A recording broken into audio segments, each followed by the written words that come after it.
York City is back. That's right, I'm flying to the Big Apple and I'm excited as ever. It's been a minute since I've flown to LaGuardia and I'm very well prepared for it, and this video is going to present a passenger's work to make an ordinary flight extraordinary. So let's get started in Miami.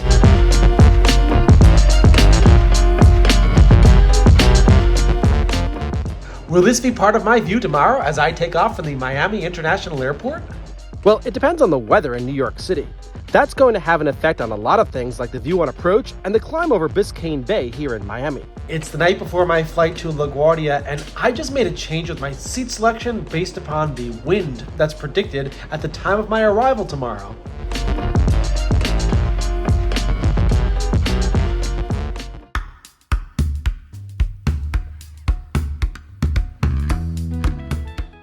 I had originally booked a seat on the right side of the plane, but the weather in New York City is calling for winds from the northwest at my arrival time. With the wind coming from 310 degrees and good visibility, LaGuardia Airport typically uses runway 4 for departures and runway 31 for landing, meaning Manhattan will be on the left side of the plane, so I moved my seat to the left side.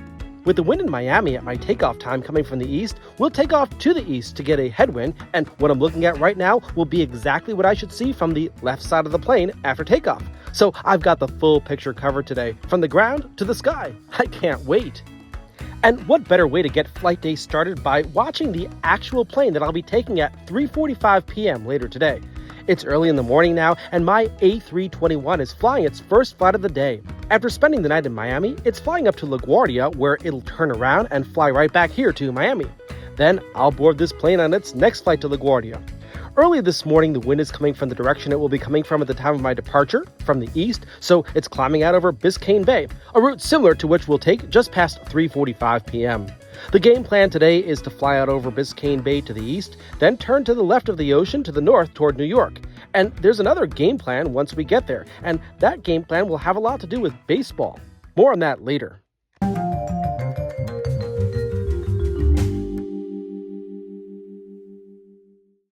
I've got some time, so I'm watching other flights leaving MIA, like this Aeromexico 737 MAX headed to Mexico City, and this Delta 757 bound for Atlanta. Headed to the south is a Korean Air 777 cargo plane, which is flying to Sao Paulo. Here's a rare Air France A320, which is headed down to the French Overseas Department of Guadeloupe. Here's one last look out the window. We'll be seeing this from the plane. It's now time to head over to the Miami International Airport.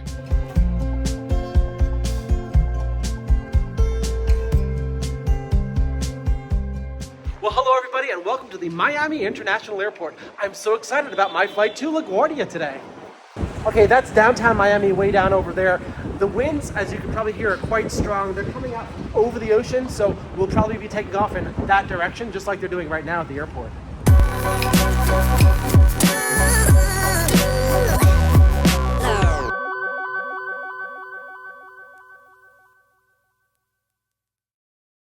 Okay, I'm going to drop off one bag here at the Delta Sky Priority check-in desk and then head on over through TSA to the airside. That's the fun place to be.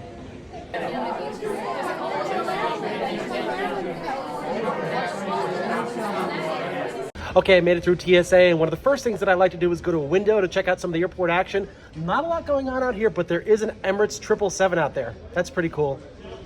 All right, there's a little bit of more international traffic behind me there. We've got LATAM and Air Canada. I'm actually spending my time in the concourse that I don't need to be in because I want to check out some of the international traffic. And as usual, I've got a lot of time on my hands before my flight. Now, a little bit about my seat selection today for my flight up to LaGuardia. By default, when I book a ticket on any flight to LaGuardia, I generally pick a seat on the right side of the airplane, just in case we do right traffic to runway 22 up the Hudson River. So I did check the wind yesterday for today's flight to LaGuardia, and I noticed that the wind was coming out of the northwest, right around 310 degrees, around runway heading for runway 31. That made me make a change in my seat. So I noticed that there were a couple of seats left on the left-hand side of the airplane because the wind is coming from the northwest right around 310 degrees. That's an indicator that we could potentially land on runway 31 via the expressway visual, or I guess they call it the RNAV X-ray approach, or land on runway 22 with left traffic because runway 31 would be the departure runway. That means that the views of Manhattan will be on the left side of the airplane. Well, at this point, I have no option but to keep the seat on the left-hand side of the airplane. I don't know if the winds are going to change, but that's what the winds were supposed to be at the time of my landing. So let's see what happens as we come into LaGuardia. Yeah, I just checked the seat map. Every single seat on the airplane has been assigned, so I have no option but to keep my seat on the left-hand side of the airplane. Let's just hope that the anticipated winds at the time that I looked at them will remain and we land on runway 31 or runway 22. In the meantime, I decided to check out some of the international traffic in the J concourse, like this Caribbean 737. People here are headed all over the world, boarding planes like this Avianca A320. And passengers are also arriving from all over, like this large Dreamliner. With a large Latin presence, the food in the terminal area reflects it. But I'm headed to New York. Today I'm on flight 2551. Okay, I'm here in the concourse, and again, my aircraft type today is an Airbus A321. It's always an A321, but that's the reason why I try to make this channel unique. As you know, I fly on the same aircraft type over and over again, but each flight is different no matter how many times you fly on an A321. Okay, and here's the Airbus A321 that's going to take us over to LaGuardia today. My seat is in the very back of the aircraft, just under the tail number. That's all that was available. I'm really hoping for those great views. Yes, it's an A321. I fly them all the time, but the views are always amazing coming into New York City. And check out this view here of a Boeing 757. This plane is just gorgeous, but they don't fly them to LaGuardia anymore.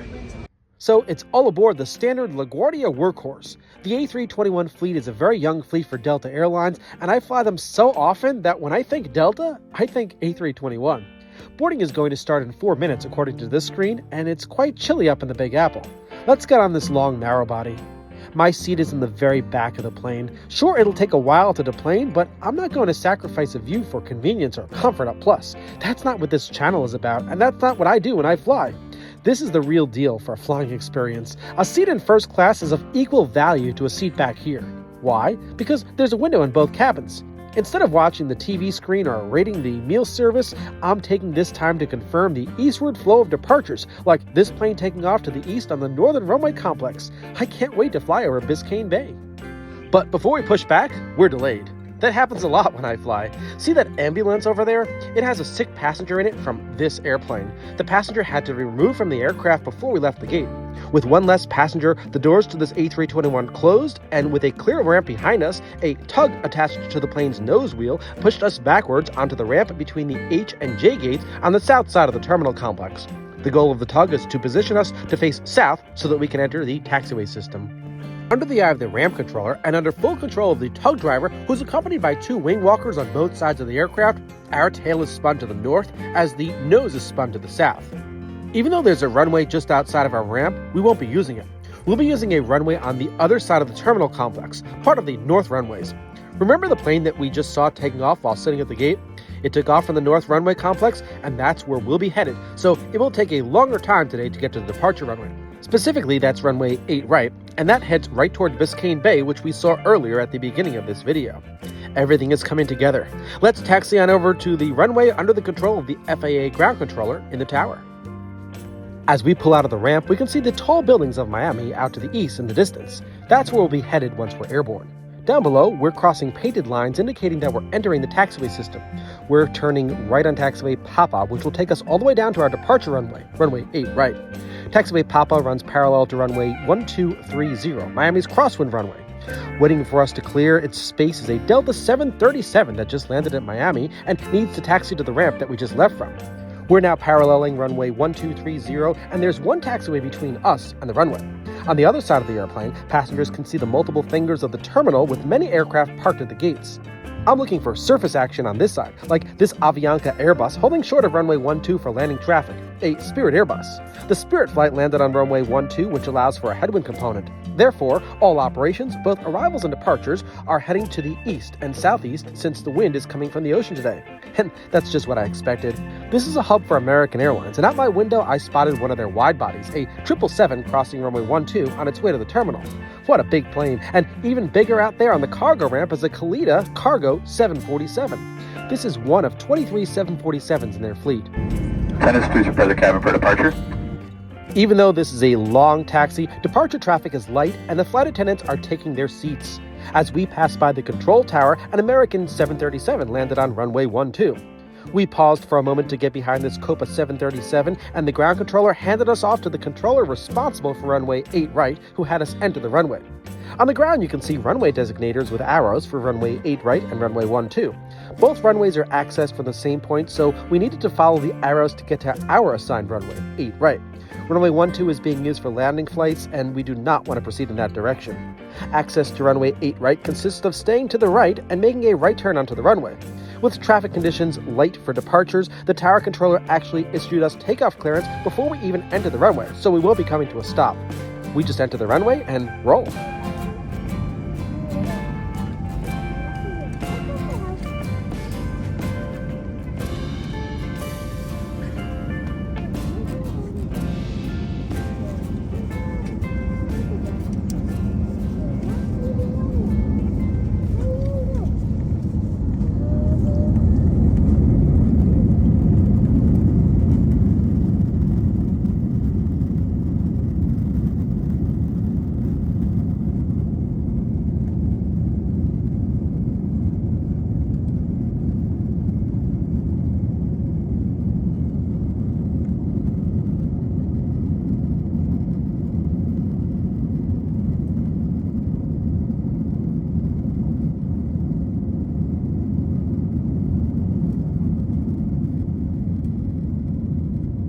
As we climb, we get a great view of runway 8 left, 26 right, the other runway here on the north side of the airport, as well as the cargo ramp before we leave airport property.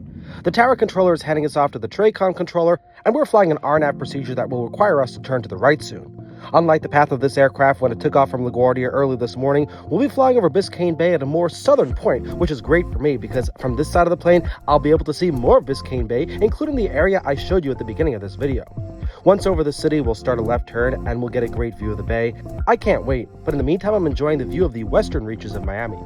An industrial area to our north gives way to a more residential area, contributing to the very high population density of South Florida. We're about to start our slight right turn over the Alapatha neighborhood of Miami, and once complete, our nose will point to downtown Miami. The downtown area is around 6 miles from the airport, and we're climbing higher and higher.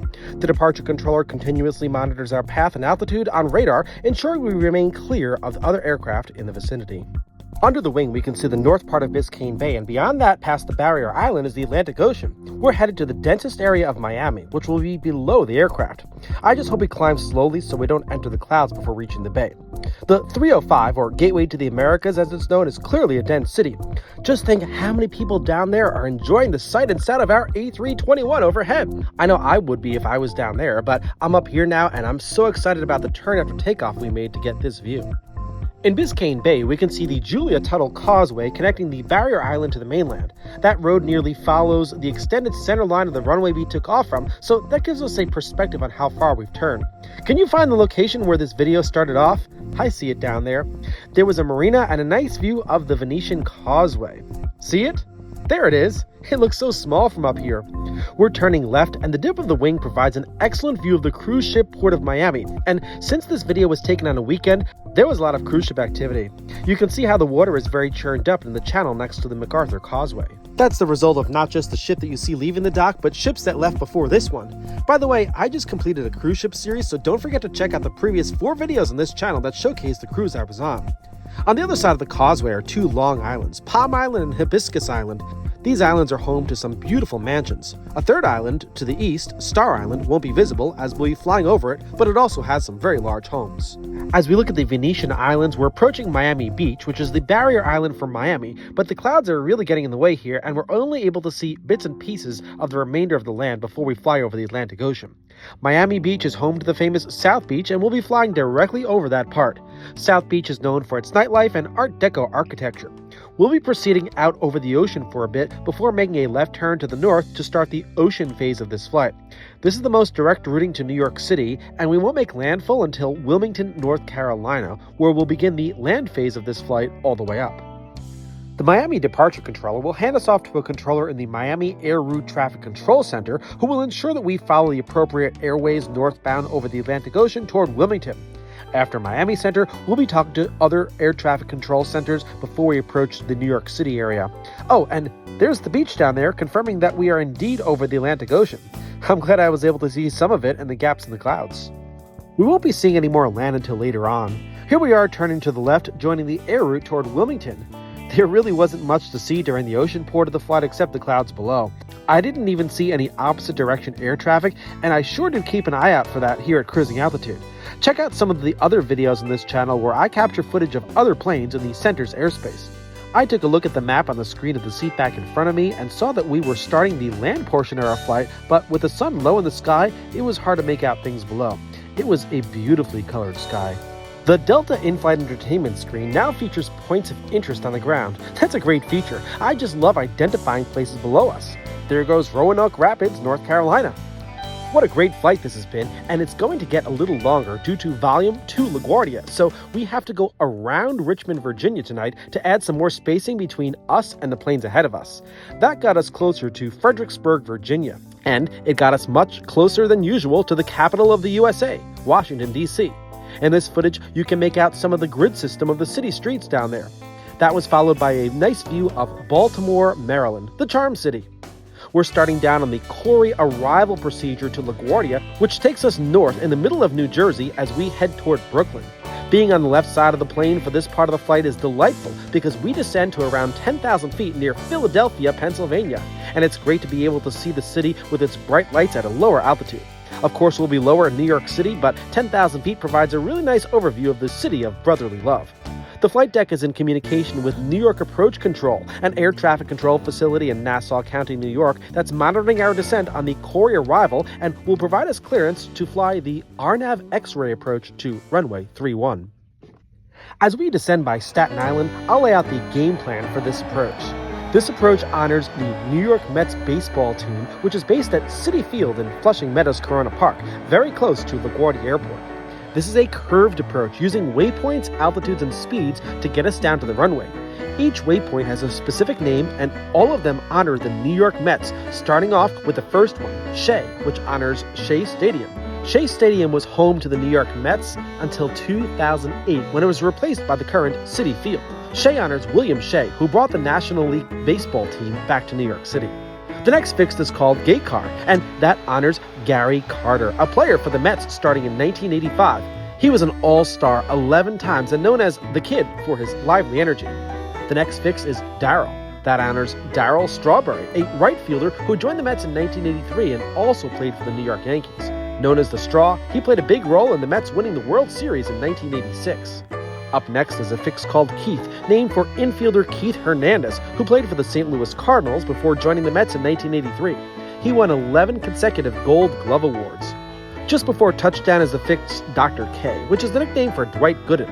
Gooden was a pitcher and joined the Mets in 1984. K is a reference to strikeout, and he even had a K corner of fans at Shea Stadium that would hold up K signs at each strikeout. Just beyond Dr. K is runway 31, a strip of 7,000 feet of asphalt and concrete which we'll touch down on to end this flight. I'll talk you through the entire approach play by play, explaining the details and why it isn't a straight-in approach, but rather an approach that requires pilots to turn right, then left just before landing. We start the approach with the approach controller clearing us for the approach over lower New York Bay, approaching Gravesend Bay in Brooklyn. We're looking at Staten Island, and we can see the Staten Island Expressway that leads to the Verrazano Bridge, which connects Staten Island to Brooklyn. Our nose is pointed right toward LaGuardia Airport. We could fly straight in and land on runway 4, but things are going to get more complicated. As we contact the control tower for landing clearance, we fly to one fix before the Mets-related fixes that I mentioned before. It's called Pachu, and we cross it at 3,000 feet. Pachu is located over the Park Slope neighborhood of Brooklyn. Once we reach it, we need to fly a heading of 45 degrees right toward runway 4, but runway 4 is being used as the departure runway this evening, and we'll have to circle around to land on runway 31. Why not fly straight into runway 31? That has too much of an effect on JFK flights, so the narrow corridor that we're in now keeps us within LaGuardia's airspace, and it'll stay that way with the tight turns that we make to runway 31. We're going to maintain our current altitude of 3,000 feet until we reach Pachu. Under the wing, on the New Jersey side of the Hudson River, we can see the illuminated Statue of Liberty. Here on the Brooklyn side, we're looking at the neighborhood of Sunset Park. That'll give way to Red Hook. I am strategically sitting on this side of the plane because I checked the wind and thought it would be favorable for an approach over Queens, and Manhattan is on the left-hand side for this approach. There's something special about seeing the buildings of Manhattan from the air, and I'm so happy I made the seat change the night before. In addition to Manhattan, since we need to turn to the right, then a left turn at a low altitude to land runway 31, we will get to see LaGuardia Airport itself before we land. Passengers on the right side of the plane can see JFK, but that's not where we're going this evening. Lower Manhattan is coming into view under the wing. This is what I've been waiting for. We can see the southern tip of Manhattan and how it separates the Hudson and East Rivers. The rivers run parallel to the general direction that we're headed in now, but we'll be turning away soon. We're also approaching Pachu, and it's at this point where we need to be exactly on a 45-degree heading. And we can descend by 500 feet to 3,500 feet. This will put us at the right altitude and position to be at over Shea, the first named Mets fix, named after Shea Stadium, of course. We'll be over Shea soon. Once we get there, we'll turn 14 degrees to the right and descend to 2,200 feet. That will point us to Gary Carter's fix, gate car. This right turn is the first of two, which breaks us off the straight approach to runway 4 so we can swing around to runway 31. The heading that we need to be on between Shea and gate car is 59 degrees, and the two fixes are separated by 2 miles. In the past, pilots made a sharper right-hand turn around gate car and followed the Long Island Expressway visually to the east, but this procedure provides more precision. Let's take a moment to look back at Lower Manhattan as we move away from it. You can see that the Brooklyn Bridge is better illuminated than its neighbor, the Manhattan Bridge. Just north of downtown Manhattan is an area with less buildings. The next skyscraper cluster is Midtown Manhattan. We're at Shea, over the Bed-Stuy neighborhood of northern Brooklyn, and are turning to gate car now. A heading of 59 degrees will get us there. This affords passengers on the left side of the plane a great view of Midtown Manhattan. Rather than paralleling the East River, we're moving slightly away from it as we prepare to swing around to runway 31. We can see part of Queens, which is the borough in which our destination airport is located. By the way, it was a bit windy on approach, so you'll see the wings going up and down on occasion. These aren't turns, but rather just some wing flex. I'll point out the next turns. Don't get confused by the small movements of the wing. We're still on the 59-degree heading between Shea and gate car. The bridge that you see at the bottom of the screen is the Kosciuszko Bridge over Newtown Creek, and yes, it is changing colors. The creek forms part of the border between Brooklyn and Queens. We're coming up on Gary Carter's fix, gate car, where we turn 30 degrees to the right and descend to 1,142 feet. This right-hand turn roughly follows the Long Island Expressway, and previously pilots would just follow the expressway, but like I mentioned earlier, this approach provides more exact guidance. The new heading allows us to see the Bronx in the distance, but since we're remaining in Queens, we won't fly over the Bronx. We can now see LaGuardia Airport itself under the wing. We're flying nearly in the opposite direction of landing on runway 31, and we need to make 3 left-hand turns over the fixes named for Darryl Strawberry, Keith Hernandez, and Dwight Gooden. But in the meantime, we stay on this 89-degree heading for 3.1 miles. If we were to extend this heading further, we'd be entering Kennedy's airspace, and this approach is designed to keep us within LaGuardia's airspace. A long, well-established, straightened approach to runway 31 would not only affect JFK's airspace, but would also make this flight longer, so this is a very efficient approach to land on runway 31 with a headwind. LaGuardia Airport has been conducting this approach all day long, and hundreds of planes have been flying it, so I'm on the lookout for the flight in front of us over the water on final approach. There it is. You can see a moving white light over the dark water area. It's strawberry time. We're now at Darryl and are turning left to 44 degrees to Keith Hernandez's fix. The distance between Darryl and Keith is just 1.1 miles, so it will seem like we'll be making a continuous left-hand turn. We need to cross Keith at 782 feet, and then fly a heading of 359 degrees for 1.1 miles to Dwight Gooden's fix, Dr. K, which will cross at 422 feet. At that point, we'll be over the water over part of Flushing Bay, heading 314 degrees, and we'll be lined up with the runway for landing. This left-hand turn pretty much follows Flushing Meadows Corona Park, and in the previously used expressway visual approach to runway 31, pilots would just follow the park in a left-hand turn all the way down to Flushing Bay, and then the runway. Appropriately for this approach, we can see Citi Field, home of the New York Mets, and just beyond that is LaGuardia Airport as we approach Dr. K. We're low and in a tight left-hand turn over Flushing, Queens, and this approach has been an absolute thrill. It's just as thrilling for the people down there, too. In a moment, we are going to lose sight of LaGuardia Airport as it will be directly in front of us, but will be fully lined up with runway 31. We can now once again start to see the skyscrapers of Manhattan that we paralleled earlier on this approach. We get to see them twice from this side of the plane.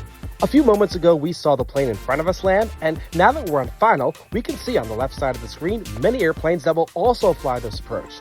All of them will fly a right-hand turn and then a left-hand turn, doing what we did to come to the point where we are now.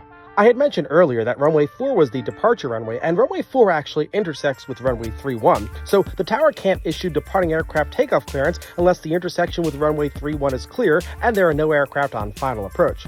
At this point, it's too late for a plane to be issued takeoff clearance on runway 4, so the tower will have to wait until we can be assured of clearing the runway either before the intersection, or if we roll through the intersection, the tower can issue takeoff clearance to a plane once we pass through it. We then would have to cross runway 4 on the way back, but the captain of this A321 is going to slow us down quickly enough so that we do not need to go through the intersection with runway 4. Any departing flight waiting to take off on runway 4 can be issued clearance to do so as soon as we indicate that we can clear the runway. And that time is now, as the controller sees that we've slowed down significantly and can turn left on a taxiway before the intersection with runway 4. As soon as our pilot says we can do that, the tower issues a plane takeoff clearance on runway 4, providing that no airplane was too close behind us, and we're told to contact ground control, where we'll double back on the way to Terminal C before the ground crews prepare it for its next flight. LaGuardia Ground will provide us with a taxi route to Terminal C. Today, our gate will actually be in what remains of the old Terminal D, which is seeing its final days before these old gates replaced with new gates. Even though people refer to this airport as the new LaGuardia, it's still a work in progress.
All right, just landed at LaGuardia in the old D terminal again. All right, in order to get to back claim, I'm in the long temporary tunnel that gets me there.